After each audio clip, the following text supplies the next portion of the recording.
देखिए, मैं पहले तो मैं अपने बिहाफ पे, अपने कैंडिडेट के बिहाफ पे, इंडियन नेशनल कांग्रेस के बिहाफ पे आप लोगों को शुक्रिया अदा करना चाहता हूं कि आप लोगों ने इतने पेशेंस से हमारी बात सुन रहे हैं। उसके लिए मैं आप लोगों का शुक्रगुजार हूं। पहली बात, 4 लोगों ने श्री राहुल गांधी जी के नामांकन के खिलाफ अपनी ऑब्जेक्शन दाखिल किए थे।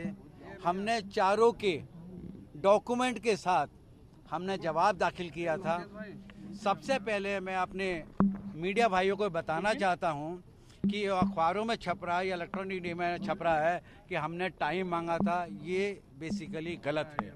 बेसिक बात ये है, जब भी किसी नामांकन के बारे में कोई ऑब्जेक्शन दाखिल करता है तो रिटर्निंग ऑफिसर को धारा 36 के अंतर्गत ये उनकी जिम्मेदारी बनती है कि वो कैंडिडेट को एक रीजनेबल समय दे जिससे वो उन सवालों का जवाब दे सकें।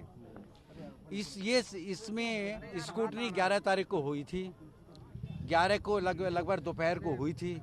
उस समय इन्होंने 4 लोगों ने ऑब्जेक्शन दाखिल किए तो रिटर्निंग ऑफिसर साहब ने, कल चूँकि संडे था, नॉर्मली क्या होता है नेक्स्ट वर्किंग डे होता है, तो आज बेसिकली नेक्स्ट वर्किंग डे, जो ये लोग मीडिया वाले बाकी लोग कह रहे हैं कि 48 घंटे का हमने टाइम मांगा, ये बिल्कुल गलत है। हमने बेसिकली कोई टाइम नहीं मांगा। ये रिटर्निंग ऑफिसर साहब ने जो कानून है उसके हिसाब से ये कहा था कि सोमवार 22 तारीख को 10:30 बजे वो इसकी हेयरिंग करेंगे।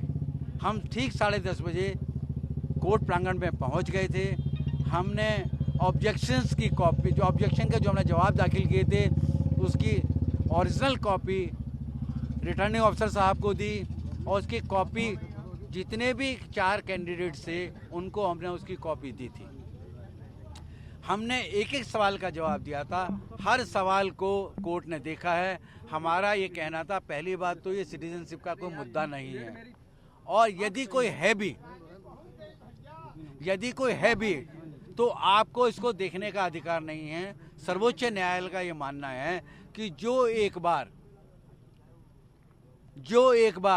वोटर है, यदि वो वोटर है तो वो इंडियन सिटीजन है, और यदि वो इंडियन सिटीजन है तो वो आपके जो सिटीजन एक्ट है उसके मातहत गवर्न होता है।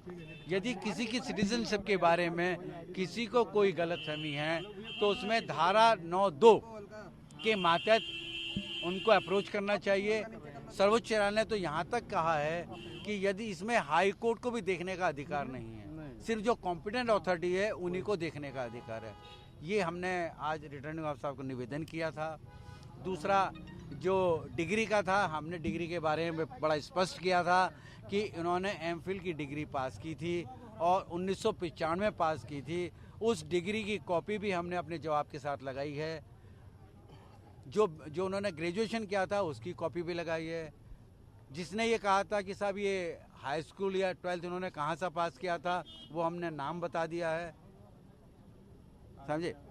अब बात आती है कि साहब ये कोई एक्स कंपनी वाई कंपनी की बात करते हैं और उसके बेसिस पर ये यूके की बात करते हैं, और वो ये कागज़ कहाँ से लाएं, कैसे लाए हैं, ये हमको नहीं पता, उन्हीं को पता होगा। लेकिन जिस कंपनी की ये बात करते हैं वो कंपनी 17 फरवरी 2009 को बंद हो चुकी है, और जो फॉर्म 26 है, उस फॉर्म 26 में ये प्रावधान है कि आपको अपनी एसेट्स और लायबिलिटी की जो डिस्क्लोज करना है वो आपको पिछले 5 साल का करना है। तो 5 साल का करने का रहेगा आपको 31 मार्च 2015, 16, 17, 18, 19, 5 साल ही होते हैं। जो कंपनी 2009 में बंद हो गई उसके बारे में कोई कागज़ आप कहाँ से लाए, ना तो आप ये बताते कहाँ से लाए हैं, वो कागज़ मान्य नहीं। ये हमने निवेदन किया था। कुछ लोगों ने ये कहा कि साहब इनके फॉर्म ब्लैंक हैं। ऐसा बिल्कुल नहीं है। ये निर्णय आपके सामने है। रिटर्निंग ऑफिसर साहब ने माना है कि जो भी फॉर्म 26 के कॉलम हैं सब सही पाए गए हैं, इसलिए उन्होंने इसके बेसिस पे हमारा नामांकन सही माना है, राहुल गांधी जी का नाम सही माना है।